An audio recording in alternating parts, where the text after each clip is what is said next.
नमस्कार। आज हम मौजूद हैं कांग्रेस के प्रांतीय महासचिव और बरेली मुरादाबाद मंडल के कांग्रेस के प्रभारी कद्दावर नेता ब्रह्मस्वरूप सागर के साथ।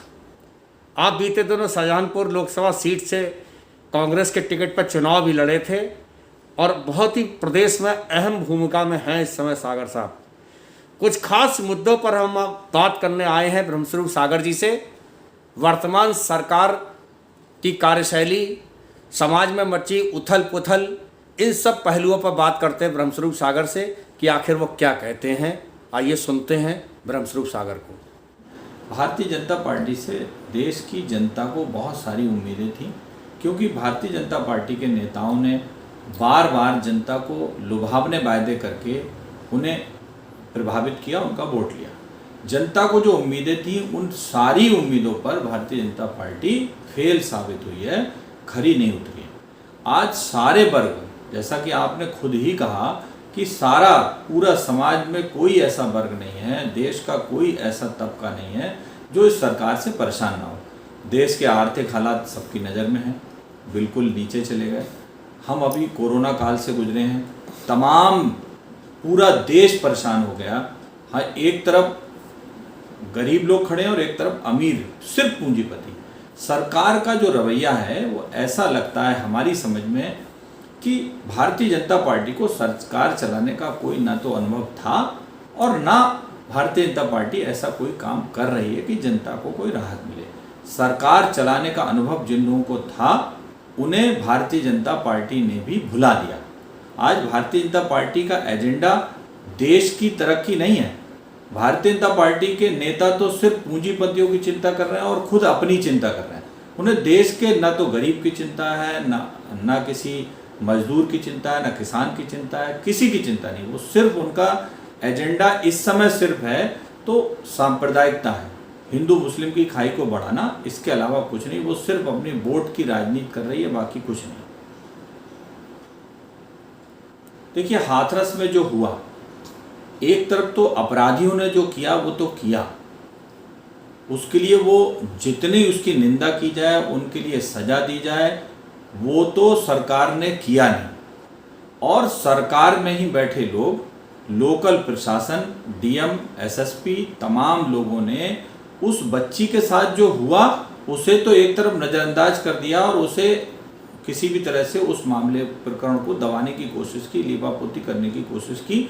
दूसरी तरफ उसी प्रशासन ने उसी बिटिया को मतलब जला देने का काम कर दिया।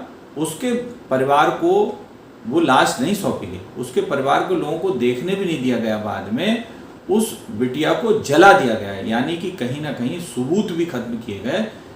जितने अपराधी दोषी हैं उस कांड के लिए, उससे कहीं ज़्यादा सरकार दोषी है। आज भी सरकार तमाम चीज़ों को घुमाने का प्रयास कर रही है, असली चीज़ों पर नहीं जा रही। सरकार कहीं ना कहीं अपने चेहरे को भी छिपाने का काम कर रही है। सरकार लोगों को मुद्दे से भटकाने का काम कर रही है, इसलिए सरकार पूरी तरह से दोषी है। इस मामले में भी तमाम संगठन इकट्ठे हुए, सेठ दामोदर स्वरूप पार्क बरेली में भी इकट्ठे हुए। तमाम हम सब लोगों ने ये मांग भी की कि पहले तो जो पूरी जांच को प्रभावित कर रहे हैं लोग, चाहे वो वहाँ के जिलाधिकारी हों, एसएसपी वहाँ से ज़रूर हटे हैं, उनके खिलाफ कार्रवाई हुई है, लेकिन आज तक डीएम के खिलाफ कोई कार्रवाई नहीं हुई। डीएम को भी बर्खास्त किया जाए। साथ साथ इसके सुप्रीम कोर्ट के वर्तमान न्यायाधीश की मौजूदगी में, उनकी निगरानी में ये जांच होनी चाहिए। पूरा दूध का दूध, पानी का पानी हो जाए। अंतर्राष्ट्रीय स्तर पर बीच में कहा गया था कि हमारी कोई ज़मीन कहीं नहीं गई है, बाद में फिर चाइना के ऐप रहस्यमय तरीके से बंद कर दिए गए। आखिर क्यों ऐसा सब हुआ कि हमने चाइना के ऐप भी बंद कर दिए और दूरियां भी बढ़ गईं, ज़मीन भी उन्होंने नहीं हथियाई थी हमारी, तो फिर क्या वजह रही थी आपके हिसाब से? देखिए, बहुत सेंसिटिव मुद्दा है। और सरकार, मैंने जैसा कहा, भारतीय जनता पार्टी जब सरकार में आई तो तमाम लुभावने वायदे किए। सरकार ने एक तरफ अपना 56 इंच का सीना भी दिखाया, लेकिन आज की डेट में ये सब जानते हैं कि चाइना हमारे देश में आज भी घुसा हुआ है।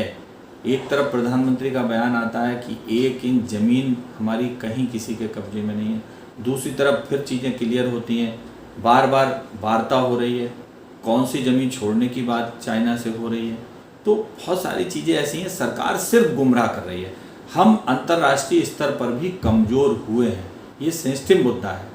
हम इस बात को अगर कहेंगे तो हम अपनी भी बदनामी कर रहे हैं। हालांकि प्रधानमंत्री का इतना बचकाना बयान हम नहीं समझते कि इतने बड़े पद पर, सर्वोच्च पद पर बैठ करके प्रधानमंत्री ये कहें कि हमारी 1 इंच ज़मीन नहीं गई है, किसी ने कब्जा नहीं किया, और दूसरी तरफ चीन हमारी ज़मीन पर कब्जा किए बैठा है। तो अंतर्राष्ट्रीय स्तर पर आपने चीन को क्लीन चिट दे दी, यानी कि जो उसने किया वो सही किया, ये आपने बताया। बहुत ही बचकाना चीज़ें हैं। सरकार चलाने का अनुभव भारतीय जनता पार्टी को, लोगों को बिल्कुल नहीं है। चूँकि प्रधानमंत्री जी की पृष्ठभूमि गुजरात से है, गुजरात के लोग, पूंजीपति लोग ही आज पूरे देश के इकोनॉमी पे कब्जा करने का उनका प्रयास है, और भारतीय जनता पार्टी, प्रधानमंत्री जी उन्हें पूरी तरह मदद कर रहे हैं। सिर्फ और सिर्फ उन्हें पूंजीपतियों की चिंता है। बहुत सारी चीज़ें हैं, बहुत सारे मुद्दे हैं, थोड़ी सी समय में ये सब बातें नहीं की जा सकती। काला धन की बात हुई थी, अच्छे दिन आने की बात हुई थी, सबका साथ सबके विकास की बातें हुई थी, बुलेट ट्रेन की बात हुई थी, स्मार्ट सिटीज़ की बात हुई थी। इन सब मुद्दों पर, इन सब नारों के आधार पर क्या कहना चाहिए? जनता को गुमराह करने के लिए नारे थे, जैसा कि हमने खुद बयान सुना, पढ़ा कि बाद में गृह मंत्री जी ने बयान दिया कि ये तो जुमले हैं, और जुमलेबाजों की सरकार है। जुमले कह करके, जुमले बोल करके सरकार बनाने का काम तो कर लिया, लेकिन अब वो जनता को राहत नहीं दे पा रहे हैं। जनता लगातार, कोई ऐसा तबका मैंने कहा कि नहीं है जो परेशान ना हो। सारे लोग परेशान, सारे लोग, एक एक जितना भी पूरे देश में सारे लोग, हम जब लोगों से बात करते हैं तो जनता परेशान है। सबसे बड़ी चीज़ आप देखिए कि देश में अगर हमें कोई अन्न देता है, हमें कोई रोटी देता है, तो किसान देता है। आज किसान परेशान है। आपने उसके लिए 3-3 बिल ला करके उनकी ज़मीन भी पूंजीपतियों को देने का रास्ता खोल दिया। किसान परेशान होगा, कहाँ जाएगी हमारे देश की अर्थव्यवस्था, कहाँ जाएगा आदमी? मैंने तो जैसे एक बात ही हम कह लें कि जीने के लिए रोटी ज़रूरी है। रोटी कहाँ से आएगी? जब किसान मारा जाएगा, किसान मरेगा, तो रोटी कहाँ से लाएंगे?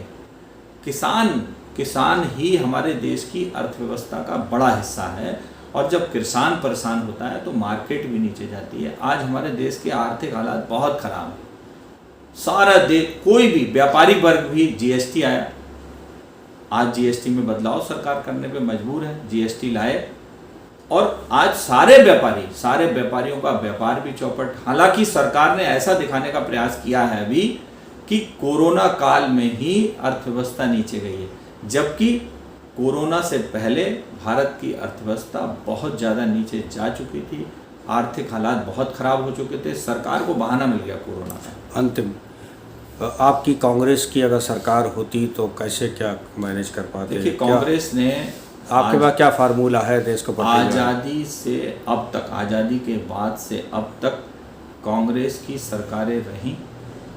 जब पूरे वर्ल्ड में आर्थिक हालात ख़राब थे, हमारे देश तब भी ऊंचाइयों पर खड़ा था। हमारे देश के आर्थिक हालात सबसे बेहतर थे पूरे वर्ल्ड में, सारे विश्व में। सारे देशों के आर्थिक हालात ख़राब थे, बड़े बड़े देश परेशान थे, लेकिन हमारा देश उसी स्थिति में खड़ा था। मनमोहन जी प्रधानमंत्री थे, लगातार 10 साल प्रधानमंत्री रहे लोग। हाँ, ये ज़रूर है, लोगों ने कहा कि बोलते नहीं हैं, अब बोलने वाले हैं। अब बोलने ही वाले हैं, केवल काम करने वाले नहीं हैं। सिर्फ बोलने वाले लोग सरकार में काबिज हैं। कांग्रेस पार्टी ने पहले भी सरकारें चलाई हैं। कांग्रेस पार्टी, नेहरू जी ने पूरे देश को कहाँ लाके, हमारे देश में जहाँ तक सुई तक नहीं बनती थी, आज सुई से लेकर जहाज तक हमारा देश बनाता है। परमाणु संपन्न देश हैं हम। नेहरू जी के समय में, इंदिरा जी के समय में क्यों लोग याद करते हैं, क्यों इन्हें याद करते हैं? क्योंकि इनके समय में हमारे देश के हालात बेहतर हुए। हमारे देश तमाम संस्कृतियों का देश है, तमाम हमारे देश में भाषाओं के लोग हैं, तमाम समुदाय हैं, तमाम जाति, बिरादरी, धर्म के लोग हैं। सारे लोगों को साथ में लेकर चलने का काम सिर्फ कांग्रेस कर सकती है, बाकी कोई